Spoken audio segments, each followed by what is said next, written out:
はい、地球団模型南條です。皆さんお待たせいたしました。30 minutes オンライン展示会を開催したいと思います。大変お待たせいたしました。本日はですね、僕と専門家をお呼びしておりますのでご紹介したいと思います。ロマン研究家とっくんです。来てます。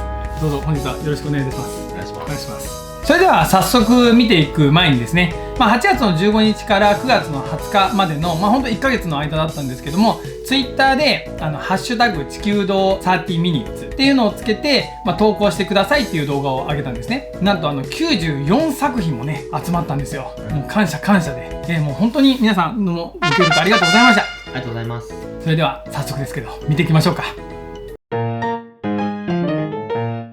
それでは記念すべき第1作品目から投稿してくださった方が名もなき人さん、どうもありがとうございます。ありがとうございます。この方はですね、とにかく投稿がめちゃくちゃ早いんですよ。ありがたいですね。うちが動画で募集しますって言ったもうその日の日付変わる前に投稿していただきました。35分後です。35分後めっちゃ早い。多分勝てる人いないよこの速度には。では見ていきたいと思うんですけども、オプションパーツをねいっぱいつけてもらってますよね。ロマン評論家さん、とっくんいかがですか？僕はやっぱりこの青をチョイスしているところにやっぱロマンを感じる。なるほどね。オッケー、そういう。なるほど。こんな感じでいくんですね。オッケーです、オッケーです。青ね。やっぱ青っていうとやっぱ冷静沈着なキャラクターっていうところなんじゃないですかね、このキャラクターは。なるほどなるほど。だからスナイパーライフル持ってるのね。なるほどね。はいはいはい。後ろは任せとけみたいな。そうですね。なるほど。ロマン感じますね。ロマン感じますね。さすがです。名もなき人さん、どうもありがとうございました。続きましては VTRMSO さんからの投稿です。アルトクライン型機体の配備状況という設定で、地球連合軍製小型機の一つアルトクライン型機体は月面戦機関で多くの部隊に配置されたその代表的な機体の数々ですということで、だから月面で戦っている機体が10種類投稿していただきました。でこの方もですね、その日のうちの投稿でございます。募集かけてから3時間後にね、送ってくれるという。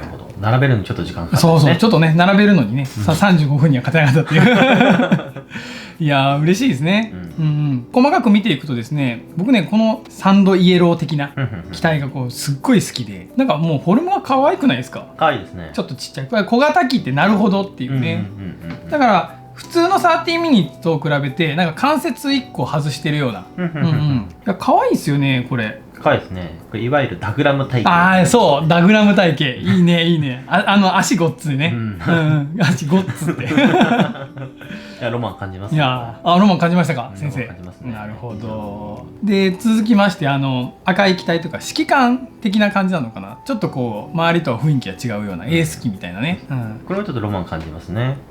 どんなところですか？この逆三角形体型がちょっとやっぱ感じますね、やっぱり。なるほど。その体型ロマン感じますね。なるほどですね。さすが先生です。このねパーツ自分もすごい気になってて、肩からちょっと出てる赤いところね、これはねほんと非常にうまく使ってますよね。素敵です。それでは VTRMSO さん、どうもありがとうございました。続いては相原2020さん、どうもありがとうございます。ありがとうございます。狐の嫁入り、女性型な造形に極東の婚礼衣装白無垢をイメージした装飾の施された機体、式典での運用が主という設定です。他の方に胴回りの構造を教えていただいたおかげで作ることができました。缶スプレーのパール塗装に苦労しましたということです。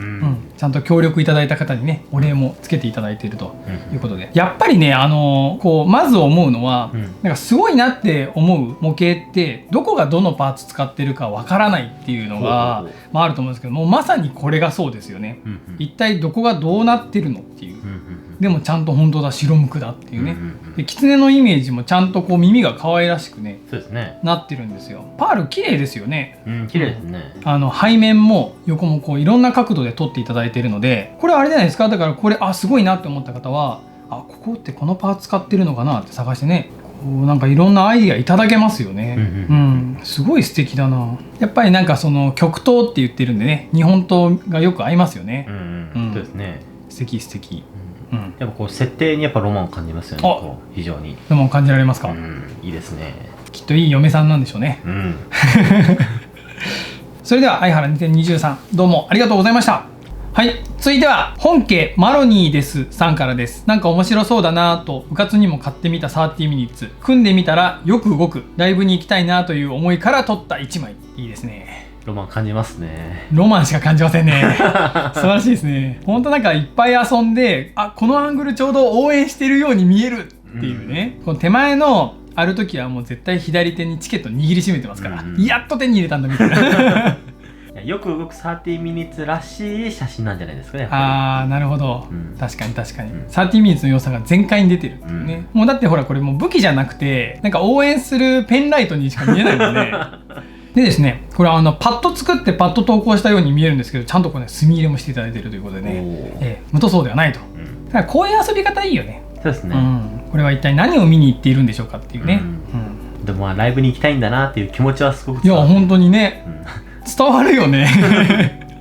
本家マロニーですさん、どうもありがとうございました。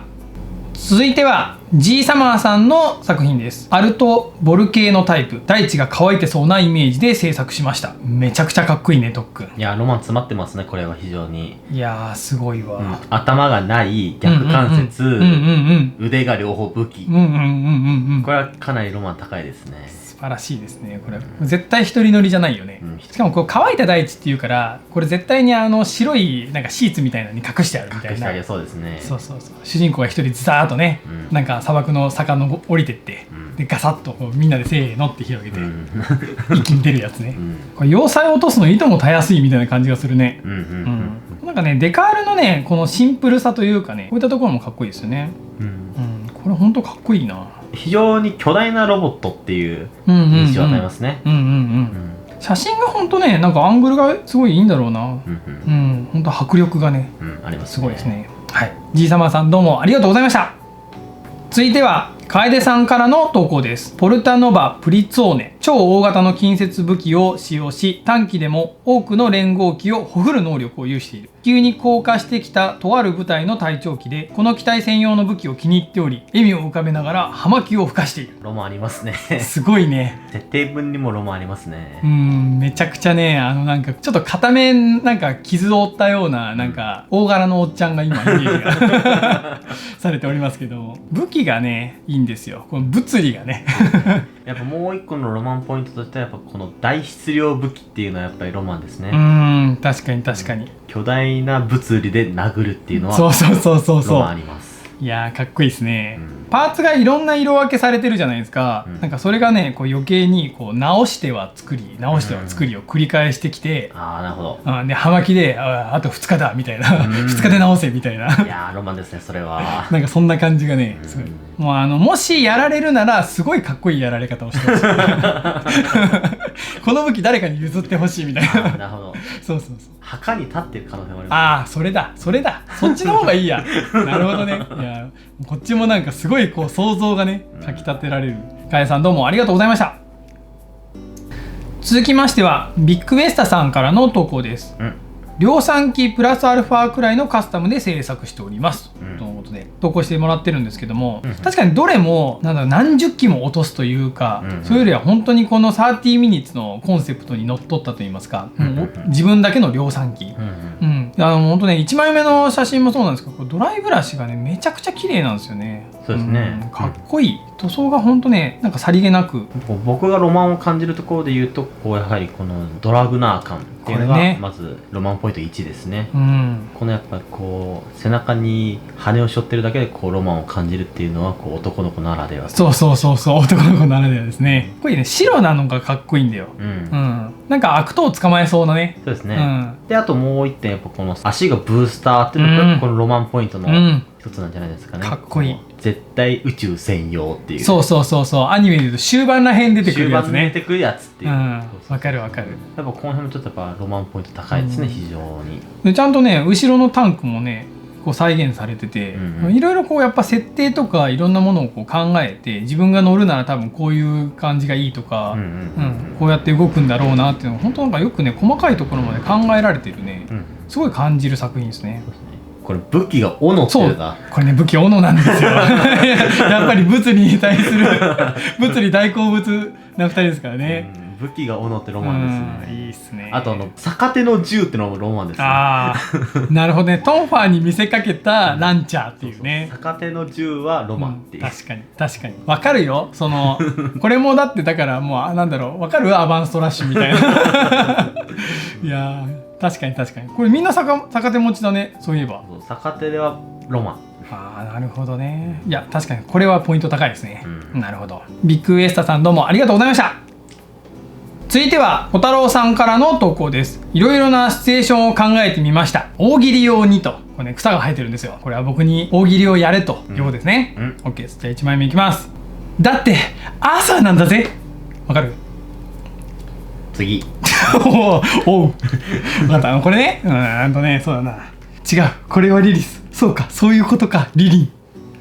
カオルくんの声は無理だよ続きまして、これはもうほらもう3をつけろよデコスケ野郎でいいんじゃないですか。なるほど、はい、名シーンですね、これなんだろうなちょっと待ってよ。これか。待て抜けぬダメだやめるんだっていうしまったな。大喜利勉強します。小太郎さんすいませんでした。ここはうまく特訓先生にちょっと締めてもらわないといけませんね。僕はやっぱロマンを感じるところで言うと、まずこの質量兵器対日本刀のこの戦いってシチュエーションは非常にロマンを感じるところですね。そうですね。実際どちらが強いのかっていうのはこう毎回起きることなんじゃないですかね。やっぱこれはロマンを感じると思いますね。辻切り感すごいけどね、左側のね。あとこの2枚目羽を逆さに使うっていうのはやっぱロマン感じますねなるほどね、なるほどね。これをするだけでちょっとなんか一気にラスボス感が出るというか、確かに、これ金色の墨入れもかっこいいんですよ、後ろの羽のね、青と金でよく合うな。非常に素晴らしいんじゃないでしょうか。まあでもこれはリリスですから、はいそれでは小太郎さんどうもありがとうございました。そしていろいろすいませんでした。続いては青い黒猫さんからの投稿です。電子専用エグザマックススモーキングファントム、こちらの2つを投稿していただきました。まだ30ミニッツシリーズが発売されたばかりで、あると本体も1機買えれば御の字の頃ガンプラパーツを使ってカスタムしていた機体を純30ミニッツで完成させた一番のお気に入り機体ですと。いや1枚目も2枚目もね非常にかっこいいですよね。いやロマンありますね。これねポージングがめちゃくちゃ考えられてて、特に2枚目なんかもスモーキングファントムですから、さっと現れでバレたと思ったらこう煙に巻くようなね、もう今多分これ一気に今から弾幕をバッと張って逃げていくみたいな、なるほど、ね、ロマンありますね。なんかねこの作品とその機体名がすごくこう分かるというかね、想像しやすいというか、やっぱこう1枚目も2枚目も両方こう索敵する機体っていうのはやっぱロマン感じますよね。そうですね。偵察機はやっぱロマンありますね。いやかっこいいですよ。なんかやっぱこの1枚目はやっぱこのドラグナー3号機ですよね。そうねドラグナー3号機感ね。羽があってレドームがついててっていうのがロマンを感じるところでありますね。いいっすね。いやこのヘッドかっこいいよね。30ミニッツってやっぱこのヘッドがあるのはさすがだな、分かってるなっていうね。非常に大人ですね。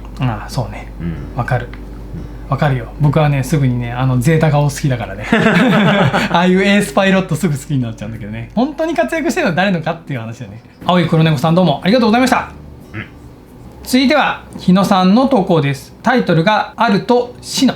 腰の部分のスカートは展開して翼になります。白鷹モード差し替えなしで展開できるようにオプションパーツ等を切った貼ったして頑張りました。広げると思いのほかでかいです。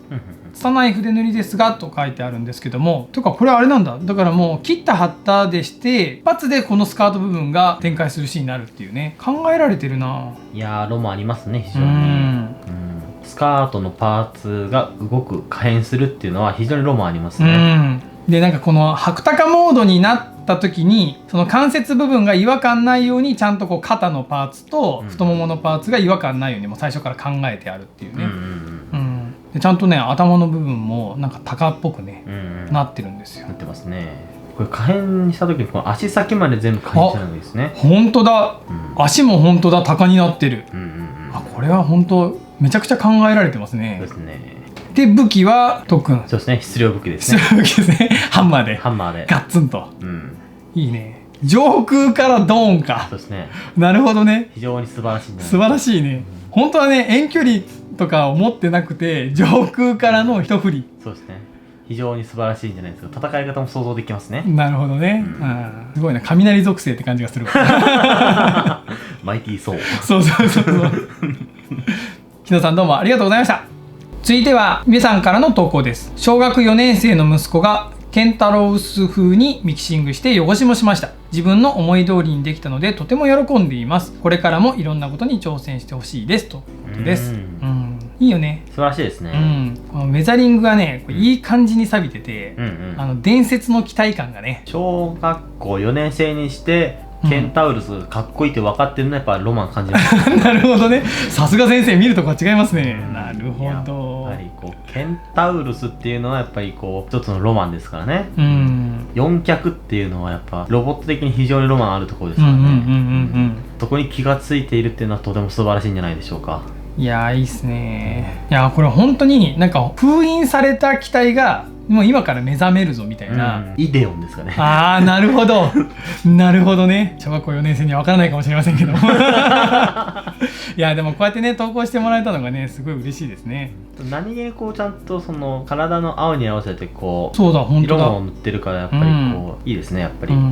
ね、だから自分のやってみたいことを全部ね、やってみてくれたということで、今後が非常に楽しみですね。いや本当にだからやっぱサビのところがちゃんとね、角のところが錆びやすいとかね、太もものところがよく研究してね、汚しが入ってるんですよ、素敵だな。またこのお父さんがね一生懸命写真をこう手伝ったのかなっていう感じも伝わってね、なんか僕はね親子的なものは涙もろいのでねすごく来るもんがありますね。いやー、いいな。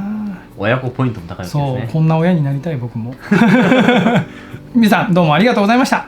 はい、続いては犬聖地の合間さんからの作品です、高機動強襲型アルト、長距離からセンサーで敵の脅威を判定し、強化されたヨーブスラスターで一気に距離を詰め撃破することに特化した機体、連射能力を高めたライフルと近接戦闘にも使用できるシールドを装備ということでございます。いや、この機体は非常にマニアックなロマンが詰まってますね。なるほど。まず特筆すべきはこの接近戦にも使用できるシールド装備っていう、この接近戦をシールドでやろうと思ってるところが非常にロマン感じますね。シールドをチョイスしたっていうのがね、いやまあ要は物理で感じるなるほどね、なるほどね、わかるわかる。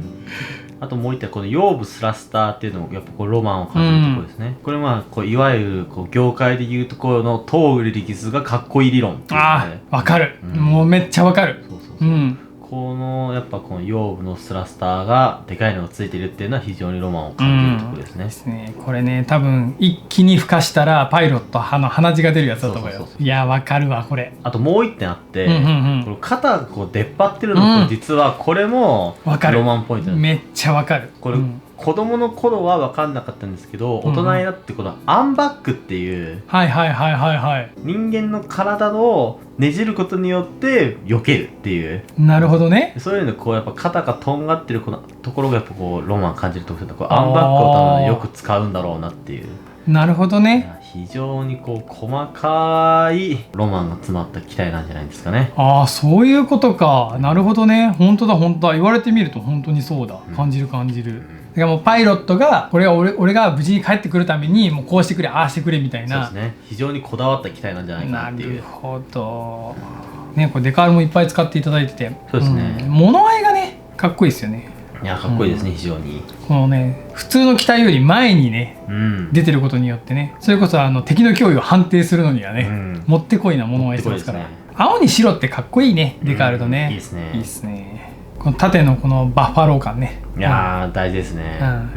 敵はこのロゴしか目になんか最後に見たシーンはこのバッファローのロゴだったみたいなこれを見た頃には死んでいるみたいなね。いいですね、非常にかっこいいですね。犬聖地の合間さんどうもありがとうございました。続いては在庫さんの投稿です。七体合体アルトクロス7で参加させていただきます。7機のアルトが変形合体して超巨大ロボットとなります。約50センチありますが自立します。大きさ、火力、パワーには自信がありますと。ね、いいですね。これね、大きさイコール強さということで、これ初めて見た時嘘でしょって思ってこれバラして本当にこの2枚目の7期になるのすごいね。バンダイさんに教えてあげた方がいいよ、これ絶対に。バンダイさんもこうなるとは思ってないと思う。これすごいな。非常にもうロマンの塊みたいなもんですね。いやすごい。これだから30ミニッツのもうその空いているくぼみというくぼみをもう全てフルに使ってできた作品っていう感じですね。すごいなこれは。まあロマンポイントとしてはやっぱり7体合体するって時点でもうロマンなんですよね、やっぱり。ほんと僕の知る限り7体合体するのはもう1000体もの級の合体だと思いますね。いや本当に、なかなか7体合体するっていうスーパーロボットはなかなかいないんじゃないかなと思いますね。いやーほんとね、これ敵倒したら倒して爆発とともにこっち向いてくれるやつね。バスーンぐるーってこっち向いてくれて、そうやべえ、かっこいい。ロマンもう一つ感じるのはこのアルト自体はあんまりいじってないっていうのがやっぱロマン感じるところですね。いや本当にこれがね、なんかいっぱいいろんなところをいじくり回してこうなったんだったらあれだけど、これ本当ね、バンダイさんに本当にこれ、伝えた方がいいと思う。これ思いますね。7体合体アルトクロス7確かにキラーンみたいな、非常に素晴らしいですね。地球をだってもう外から守ってるからね。ですね。体の仕方もいいですね。腕とかがもう逆さになってますから確かに感じがやっぱ素晴らしいな。いいな。これで二足歩行っていうのがやっぱりね、いいですね。これはすごい。物理を無視してるところが非常にたまらないというか。いいですね。在庫さんどうもありがとうございました。続いてはものづくりスペースクリエイターズ1さんからの投稿です。高機動偵察型ロイロイ M2 ロイロイ3機搭載による超高機動を捨て超遠距離砲撃特化した自走型ロイロイ。変形して射撃体制の変更も可能。ただし走行は神レベル。ユニットコストは実は高い。このシンプルな作りの中にものすごく丁寧な塗装とね、墨入れとかをね感じるんですよ。いやこれ本当にね綺麗なんですよ、作品が。かっこいい。設定にもちょっとロマンを感じますね。この走行は神レベル、コストは実は高いっていうのはちょっとロマン感じますね。いいね、この神レベルっていうのがね。上層部の意見を無理やり取り入れた結果みたいな。ああ、そうなるほどね。そういう感じのロマンを感じますね。なるほどね。上の人はね無理なんだよおっしゃるみたいなね。おっしゃるみたいな感じで。これなんかね、劇中のね、なんか最初に出そうな感じがするんですよ。もうね、これ方針でバーンって打って、いやこんなんじゃ狙いつけられないってみたいな言いながらバックして逃げていくみたいな。なるほど、いいですね。これね、ロイロイってね、普段このアルトとかその30ミニッツのサポート役なんですけど、完全に俺で行くみたいなね。主人公が最初に乗る機体みたいな。クリエイターズ1さんどうもありがとうございました。続いては木川文明さんからの投稿です。地元の信長様が愛しすぎるアイドルグループのメンバーに載せるならどんな機体がいいかなと思って作ってみました。いや僕ね、これ写真見た時にこれ絶対アイドルが乗る機体だわって分かったのよね。なんかすごい伝わるというかね。カラーリングはすごいね女性的というか。そうですね。これやっぱロマンポイントとしてはやっぱこの3色のカラー、これいわゆるレイヤースカラーとですね。わかる。譲れないものがわかる。譲れないね。わかる。懐かしいな。いや素晴らしいじゃないですかね。やっぱりそれぞれの機体がやっぱりロマンに満ち溢れてるんじゃないですかね。やっぱ赤は足がキャタピラっていうのがやっぱロマンですし、青はやっぱドラグナー感もロマンですし、緑のこの狙撃スナイパーライフルっていうのはやっぱロマンで、この3つのロマンがミキシングされた非常に素晴らしいロマンなんじゃないですかね。いやーこれね絶対戦いながら曲流れてるやつよ。外に向かって流すスピーカー多分至るところについてるいやでも本当ねカラーリング綺麗ですよね。メタリックが本当綺麗。木川文明さんどうもありがとうございました。続きましてはシルポンさんからの投稿です。アルトパラベラム青、某企業が技術と資金をつぎ込んで開発したアルトのカスタム機。背中に装備している基本パッケージにプラスして追加のパッケージを装備換装することで作戦に適応している。1枚目がねすごい。いやー本当にこれちゃんとね物合いとか関節の部分のこの蛍光グリーンというかブルーといいますか、これね光ってるんですよね。バーチャロンみたいな感じ CG にいやもうほんとね、うん、なんか描いたように見えるよね。すごい。で2枚目ですよ、これはね、いやーこれもうロマンしてますね、非常に。これはかっこいい、ロマンしてますね。ちょっと言わずもがなですね、ちょっとこれロマンがでかいバックパックがロマンですね。そうかっこいいな。それでやっぱ肩から出ているのと下から出てるっていうのはやっぱそれぞれロマンですよね。でかいバックパックからのこの装備は非常にロマンですね。でこの3枚目がちょっとこれがシンプルになった形でしょ、だからもう場所によって適材適所変えていきますよっていうのでね。いやーロマンですね。いやーいいな、言葉が出ないほんとね。いやでもなんかね、ほんと一点物って感じよねこれね。このガンメタと黒がこんなにね混ざり合うとかっこいいとは。いやほんとね、色はねいいんだよな。機体がなんかすごいこうパステル風なところからのそのバックパックの濃い黒。いや設定も込みで結構ロマンを感じますね。こう某企業が技術と試験をつぎ込んだっていうこの設定も非常にロマンを感じるところですね。わかるわかる、金かかってるなって感じするよね。感じしますね非常に。絶対強化人間乗ってるよ。すごいな。すごいですね。こういう方も地球道チャンネル見てくれているっていうのもね、すごいなって思っちゃいますね。そうね、本当になんかめったなこと言えないですよこれ。シルバーさんどうもありがとうございました。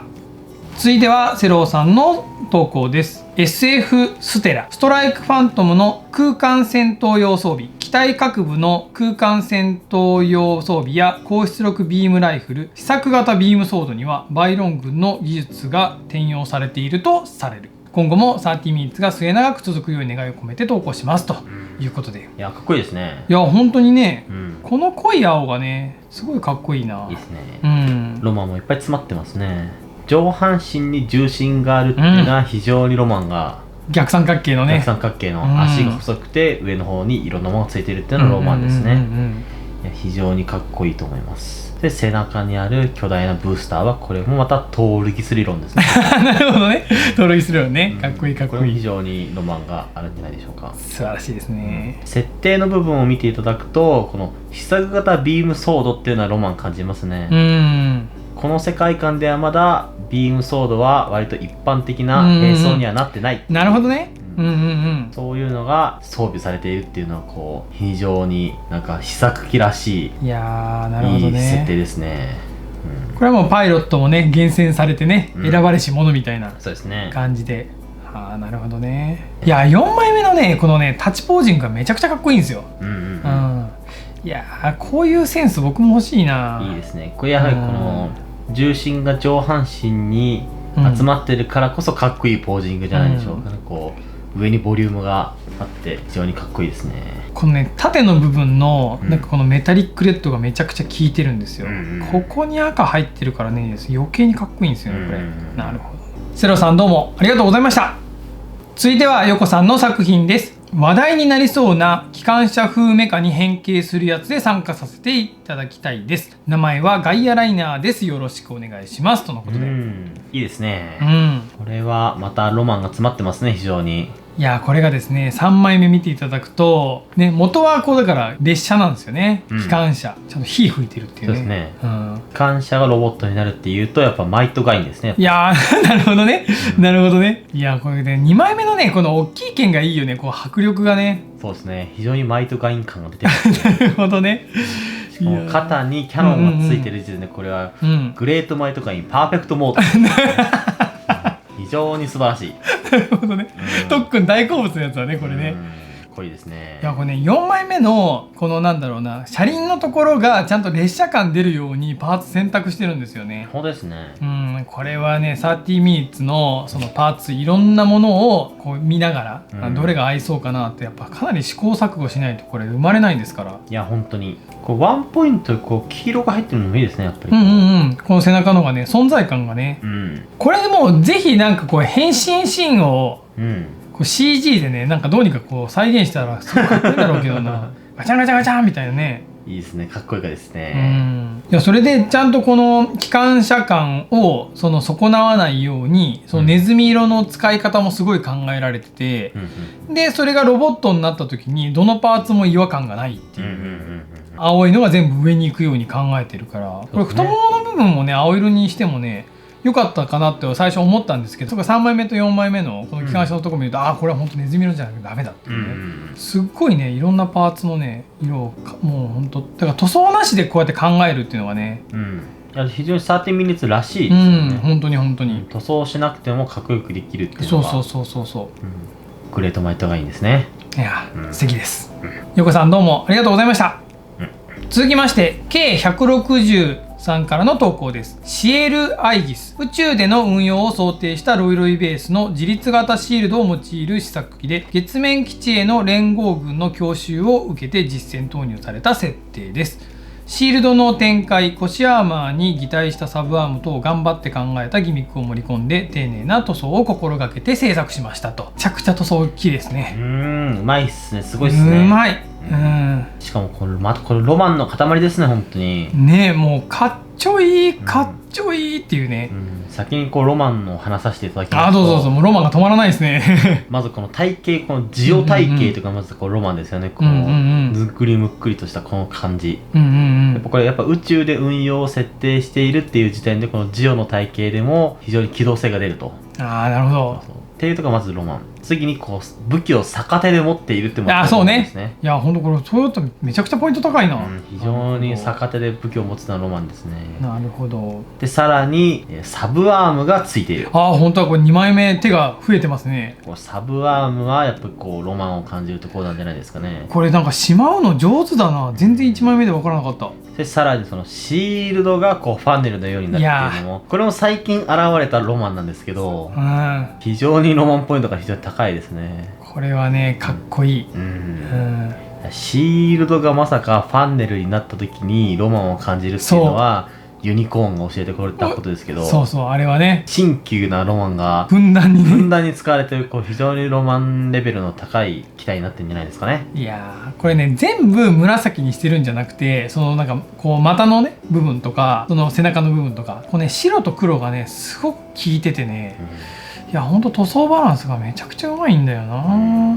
写真も綺麗ですしね、本当に。いや本当にね、写真が綺麗。いやこのね本当2枚目3枚目のこの縦の角度がね、いや本当見せ方がねすごく上手というか、場数をね本当に踏んでいる感がね、いや非常に参考になりますね。いや参考になる。K163 どうもありがとうございました。